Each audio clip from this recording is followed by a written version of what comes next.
दोस्ती अरे बहुत टाइम पहले की बात होती है जहाँ पर कि बंसीर नाम का आदमी जिसका कम लोगों के लिए रथ बनाने का हुआ करता था और वो एक दिन अपने घर के सामने परेशान बैठा हुआ था और ये सोच रहा था कि यार जिस शहर में मैं रहता हूँ यानी कि बेबीलोन दुनिया का सबसे ज्यादा अमीर शहर है, लेकिन बावजूद इतनी ज्यादा अमीर शहर में रहने के मैं आज तक अमीर नहीं बन पाया हूँ और आज भी मेरा दिन रथ बनाने से शुरू होता है और ऐसे ही चलते चलते खत्म हो जाता है। फिर अचानक से उसको यहाँ पर एक आवाज सुनाई देती है, बंसीर यहाँ पर अकेले क्यों बैठे हुए हो और इतनी ज्यादा परेशान क्यों दिखाई दे रहे हो। और वो यहाँ पर मुड़कर देखता है तो उसे अपने सामने कोबी खड़ा हुआ दिखाई देता है। और यार मैं इतनी देर से देख रहा हूँ, तू इतनी देर से परेशान दिख रहा है और आखिर ऐसा क्या चल रहा है तेरे दिमाग में। भाई यार देख, तुझे तो पता ही है जहाँ पर हम रहते हैं उसे पूरी दुनिया का सबसे ज्यादा अमीर शहर माना जाता है और जहाँ पर की हर दूसरे इंसान के पास बहुत ज्यादा पैसा है। पर मुझे तो एक बात बता, हम भी तो इसी शहर में है ना, फिर हम भी आज तक क्यों अमीर नहीं बन पाए हैं, क्यों हमारे पास इतना ज्यादा पैसा नहीं है। और यहाँ पर कोबी बहुत ज्यादा हैरान हो गया था, लेकिन ऐसा क्यों भाई, तूने आज तक तो ऐसी कोई बात नहीं करी और आज अचानक से ये बात तेरे मन में कैसे आ गई है। क्योंकि कोबी भाई मुझे भी आज तक ऐसा ही लग रहा था कि एक दिन ऐसा भी आएगा जहाँ पर मैं भी बहुत ज्यादा अमीर हो जाऊंगा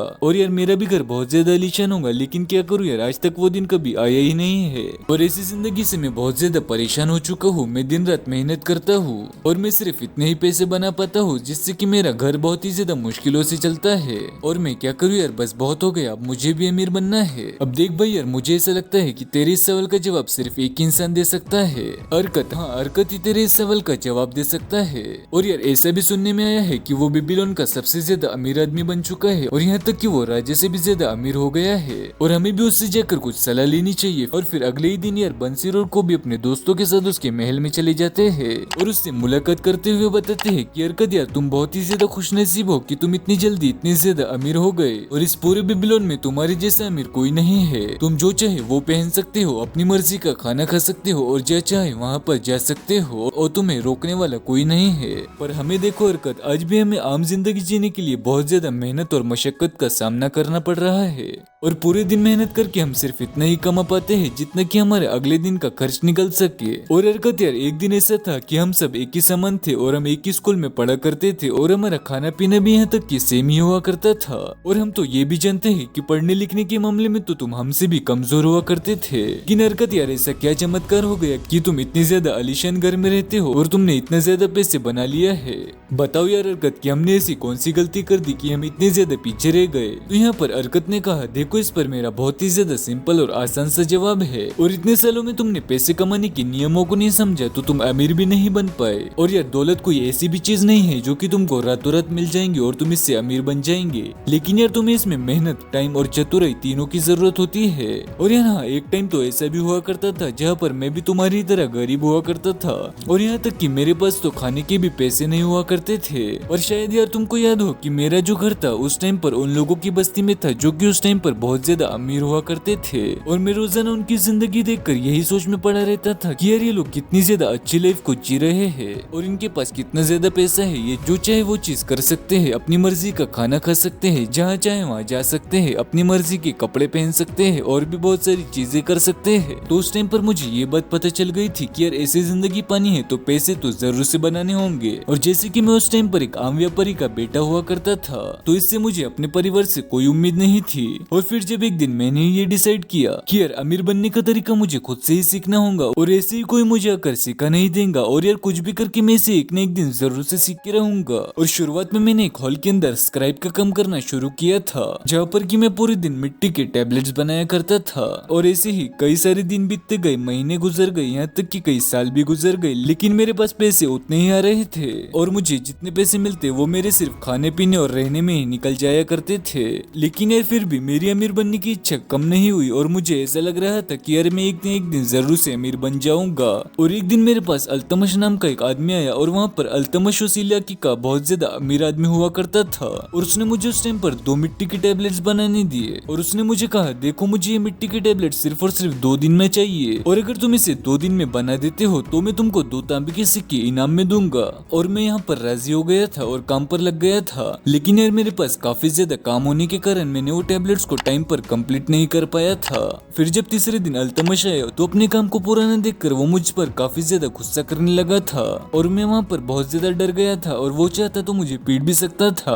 और फिर मैंने उससे कहा, देखिए मैं मानता हूँ कि मैंने अपने काम को टाइम पर नहीं कर पाया हूँ और जिसके लिए मैं आपसे माफी मांगता हूँ और मैं आज की पूरी रात काम करके आपकी टैबलेट को कंप्लीट कर दूंगा, लेकिन क्या इसके बदले में आप मेरी एक बात मानेंगे और देखिए कि आप इस जगह के सबसे ज्यादा अमीर इंसान है और क्या आप मुझे ऐसा रास्ता बता देंगे जिससे कि मैं भी अमीर बन सकता हूँ। तो अल्तमश ने कहा, बच्चे मैं तुम्हारी इस हिम्मत की दाद देता हूँ और तुमने मुझे ये बात बिना डरे और बिना कोई खौफ के बोल ली और तुम मुझे सिर्फ मेरा काम पूरा करके दो और मैं तुम्हें कल बताऊंगा। और उसने मुझे इतना कहा और वो वहाँ से चला गया। फिर मैंने यहाँ पर पूरी रात उस काम को पूरा किया था और रात में उसके टैबलेट को कंप्लीट कर दिया था और फिर अगले दिन जब अल्तमश वहाँ पर आया तो उसका काम वहाँ पर पूरा हो चुका था। फिर मैंने उससे कहा, देखिए वादे के मुताबिक मैंने आपका काम को पूरा कर दिया है और अब आप भी अपनी बात रखिए और मुझे बताइए कि मैं भी कैसे अमीर बन सकता हूँ। अच्छा तो तुम्हें अगर अमीर बनना है तो मेरी ये बात सुनो। और मेरी अमीरी का रास्ता तब से शुरू हुआ था जबकि मैंने ये सीखा था कि अपनी कमाई का एक हिस्सा मुझे कैसे बचा कर रखना है। बस इतना ही मैंने कहा और अभी भी तो मैं जितना कमाता हूँ वो भी तो मेरा ही होता है।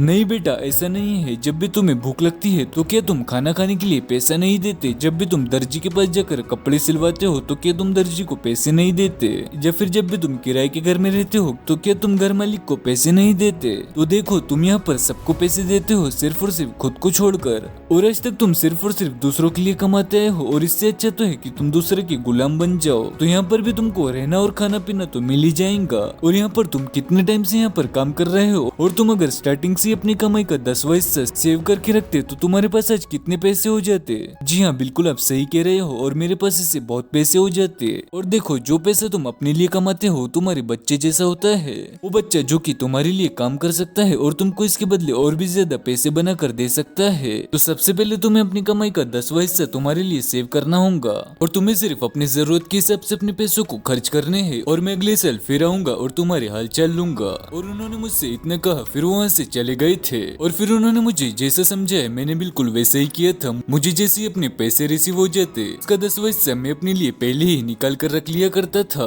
और मुझे यहाँ पर यह देखकर बहुत ज्यादा हैरानी हुई थी कि वो पैसे अलग रख कर भी मेरे खर्चों में कुछ ज्यादा फर्क मुझे दिखाई नहीं दे रहा था। और एक साल बाद अल्तमश वहाँ पर फिर से वापस आया था और उसने मुझसे पूछा, हरकत क्या तुमने अपनी कमाई का 10वां हिस्सा अपने लिए बचा लिया है? और मैंने उससे बहुत ज्यादा खुशी से कहा, जी हाँ मैंने बचा लिया है। अब मुझे ये बताओ कि तुमने अपने उन पैसों को कहाँ पर लगाया है? हाँ मैंने अपने उन पैसों को ईंट बनाने वाले अजनूर को दे दिए है और वो समुद्र की यात्रा करके दूसरे शहर में गहने लेने के लिए गया हुआ है क्योंकि गहने वहाँ पर बहुत ज्यादा सस्ते मिलते हैं। फिर वो और मैं यहाँ पर गहनों को कुछ महंगे दामों पर बेचकर प्रॉफिट बना लेंगे और फिर उससे हम आधा आधा कर लेंगे। अच्छा तो क्या तुम्हारे अजनूर को गहनों की परख है? और जहाँ तक मैं जानता हूँ शायद उसको गहनों की परख नहीं है। अरे मूर्ख एक बात बताओ मुझे, अगर तुम्हें कपड़े सिलवाने होंगे तो तुम किसके पास जाओगे? दर्जी के पास जाऊंगा। और क्यों जाओगे तुम दर्जी के पास जरा मुझे बताओ। क्योंकि दर्जी को कपड़े सीने आते हैं ना। फिर तुमने अपने पैसों से ईंट बनाने वाले को सोना लेने कैसे भेज दिया है? और क्या तुम्हें लगता है कि वो सोना तुम्हारे लिए परख कर लाएगा? और तुम्हारी समझदारी तब होती जब तुम सोना लेने के लिए किसी चोरी को भेजते। लेकिन अब क्या होगा, अब तो गए तुम्हारे पैसे, जैसे कि तुमने अपने पैसों के पेड़ को उगने के पहले उसे जड़ से उखाड़ फेंका है। चलो छोड़ो, आखिर इंसान गलतियों से ही सीखता है। और अपनी बचत दोबारा से शुरू करो, लेकिन मेरी इस बात को बहुत ज्यादा ध्यान से याद रखना और कभी भी किसी ऐसे इंसान से सलाह मत लेना जिसे कि उस चीज की जानकारी नहीं है, वरना तुम अपनी नाकामयाबी के लिए खुद ही जिम्मेदार रहोगे। और इतना उन्होंने कहा फिर वो वहाँ से चले गए और फिर वैसा ही हुआ जैसा उन्होंने मुझे कहा था। जैसे कि जानकारी न होने की वजह से अजनूर वहाँ पर लूट कर आ गया था क्योंकि वहाँ के लोगों ने उसे हूबहू गहने दिखने वाले शीशों के टुकड़े बेच डाले थे, जिससे कि उसका तो नुकसान हुआ ही हुआ था, उसके साथ ही साथ मेरा भी इसमें काफी नुकसान हो गया था। पर बावजूद इसके मैंने कोई हार नहीं मानी और मैंने अपनी कमाई का 10वां हिस्सा फिर से सेव करना शुरू कर दिया था। और फिर पूरे 12 साल के बाद अल्तमश मेरे पास वापस आया था। इस बार वो दिखने में मुझसे काफी ज्यादा बुरा लग रहा था। हाँ तो बताओ हरकत, इतने ज्यादा लंबे समय के बाद तुमने अपनी लाइफ में क्या क्या बदलाव किए हैं? और इस बार मैंने अपनी बचत की कमाई शील्ड बनाने वाले अकदर को दे दी ताकि वो इससे तांबा खरीद सके और वो मुझे हर महीने इसका किराया देता है। अच्छा तो उस किराए का क्या करते हो तुम? अरे उस किराए का तो मैं अच्छा खाना पीना कर लेता हूँ और अच्छे कपड़े पहनता हूँ और मैं सोच रहा हूँ कि इससे घोड़ा भी खरीद लूँ कि उसके ऊपर चढ़ के उसकी सवारी कर सकूँ। अरे हरकत, तुमने फिर से एक गलती कर दी। तुम भूल गए मैंने तुमसे क्या कहा था। जो भी तुम्हारे बचत के पैसे होते हैं वो तुम्हारे बच्चे जैसे होते हैं जो तुम्हें और भी ज्यादा पैसे बना कर देते हैं। तुम तो अपने बच्चों को ही खा गए, फिर तुम इससे कैसे पैसे बनाओगे। और अगर तुम मेरी एक बात मानो, पहले तुम अपने बच्चों की एक सेना तैयार करो जो कि तुम्हारे लिए काम कर सके, फिर तुम उसके बाद बिना अफसोस के कुछ भी खा पी सकते हो जिससे तुम्हें कोई प्रॉब्लम नहीं होगी। और फिर उन्होंने यहाँ पर मुझे इतना कहा और वो वहाँ से चले गए और उसके 2 साल बाद वो मुझसे वापस मिलने आते हैं। हरकत, अब मुझे तुम बताओ, क्या तुमने उतनी संपत्ति कमा ली है जितना तुम चाहते थे। अब हरकत कहता है जितनी भी चाहता था उतनी तो मैंने नहीं कमाई है, लेकिन फिर भी मेरे पास बहुत दौलत है और जितना भी मैंने कमाया है उसे मैंने काम पर लगा रखा है जो कि मुझे और भी पैसे कमा कर दे रहा है। इस पे अल्तमश ने मुझे शाबाशी दी। बहुत अच्छी हरकत, तुमने अपने लेसन को बहुत अच्छे तरीके से कंप्लीट किया है और तुमने कम खर्चे में रहना सीखा, कम ज्ञानी लोगों से सलाह लेना छोड़ दी और अपने बच्चों को काम पर लगाया और फालतू के खर्च करना भी बंद कर दिया। और क्या तुम्हें पता है कि तुम इससे अब बहुत ही ज्यादा जिम्मेदार इंसान बन चुके हो।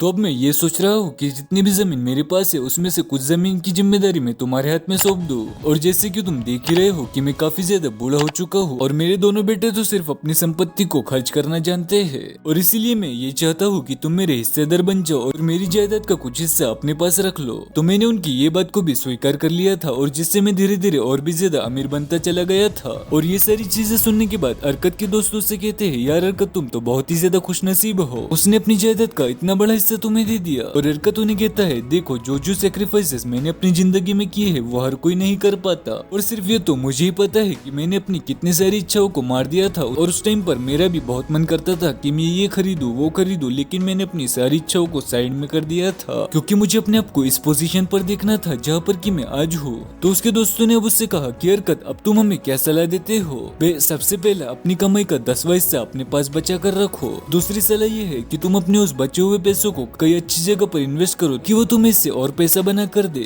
तीसरी सलाह, हमेशा सलाह उसी से लो जिसके पास उसकी अच्छी जानकारी हो, वरना जैसे अजनूर की वजह से मेरे पैसे चले गए वैसे तुम्हारे भी जा सकते हैं और तुम्हें इससे भारी नुकसान हो सकता है। और चौथी सलाह ये है कि तुम इन सारी चीजों के चक्कर में अपनी लाइफ को सैक्रिफाइस मत कर देना, थोड़े पैसे अपने लिए भी बचा कर रखना और उससे अपनी लाइफ को एंजॉय करना। तो यार दोस्तों, ये थी the richest man in Babylon book की एक शॉर्ट समरी। उम्मीद करता हूँ कि इस वीडियो से आप लोगों को कुछ न कुछ वैल्यूएबल इन्फॉर्मेशन जरूर से मिली होंगी। और यार अगर आपको वीडियो पसंद आया होगा तो वीडियो को लाइक, चैनल को सब्सक्राइब जरूर से कर दे। और ये वीडियो आपको कैसा लगा और नेक्स्ट वीडियो आपको किस टॉपिक पर चाहिए मुझे कमेंट में जरूर से बता दे। और इस वीडियो को आपके फैमिली मेंबर्स, रिश्तेदार और दोस्तों के साथ भी जरूर से शेयर कर दे।